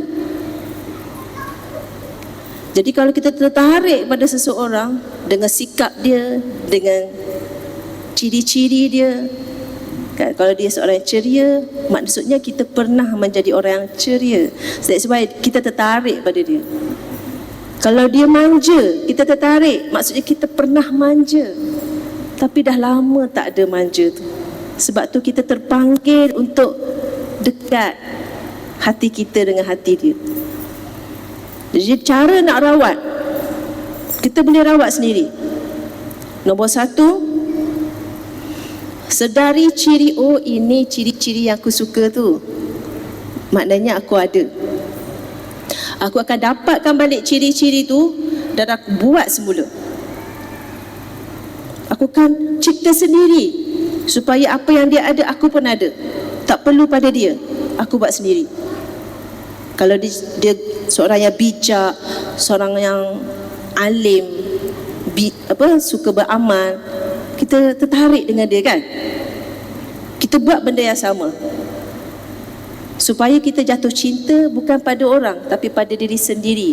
Maksudnya kita cinta apa yang Allah dah beri pada kita, cuma kita tak buat lagi. Dan yang kedua, usaha-usaha juga. Tapi yang paling berkesan bagi saya, bercakap dengan Allah. Ya Allah, kalau kau tak izin, tak berlaku. Kalau kau tak uji, aku tak rasa. Jadi aku mohon lulus ujian ni, ya Allah. Dengan lulusnya ujian ini, bukannya gagal, tapi berjaya hadapi ujian ini dengan baik. Kau tolong aku, ya Allah, untuk aku setia. Aku lemah, aku tak berdaya, aku tak boleh dan sebagainya. Mengadu pada Allah segala kelemahan kita.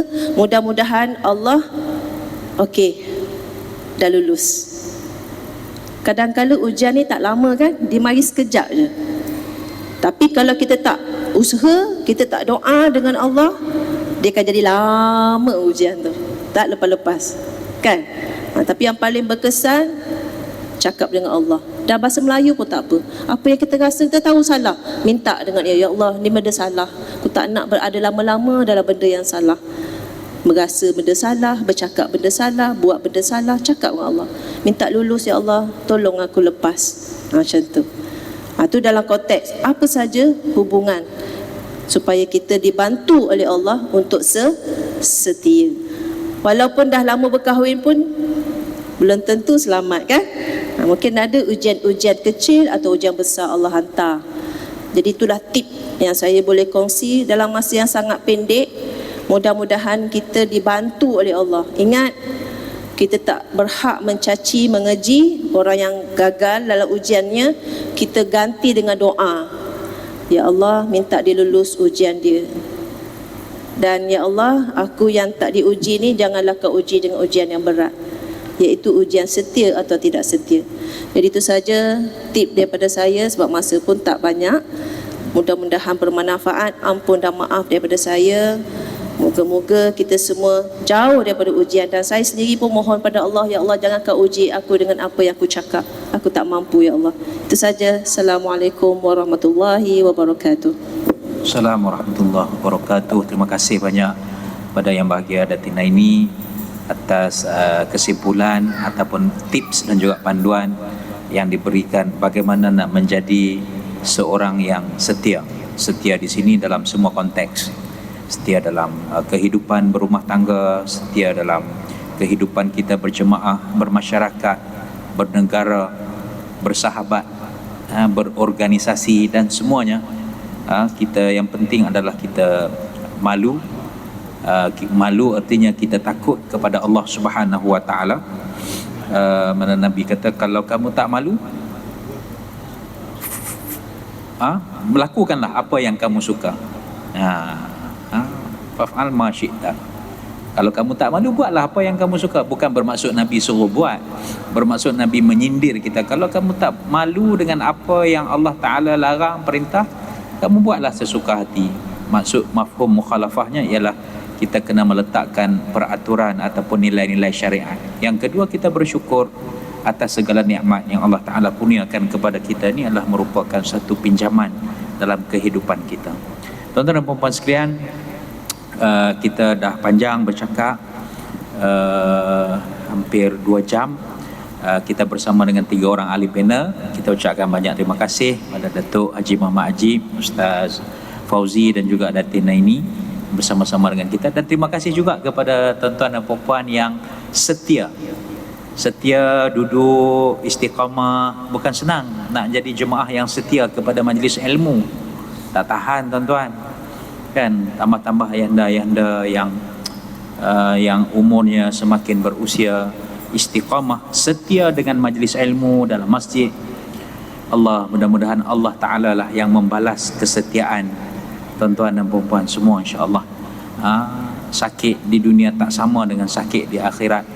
Mudah-mudahan suntuk, sesak, susah kehidupan kita di dunia, tetapi kita mendapat kelapangan, kemakmuran dan kejayaan di hari akhirat kelak.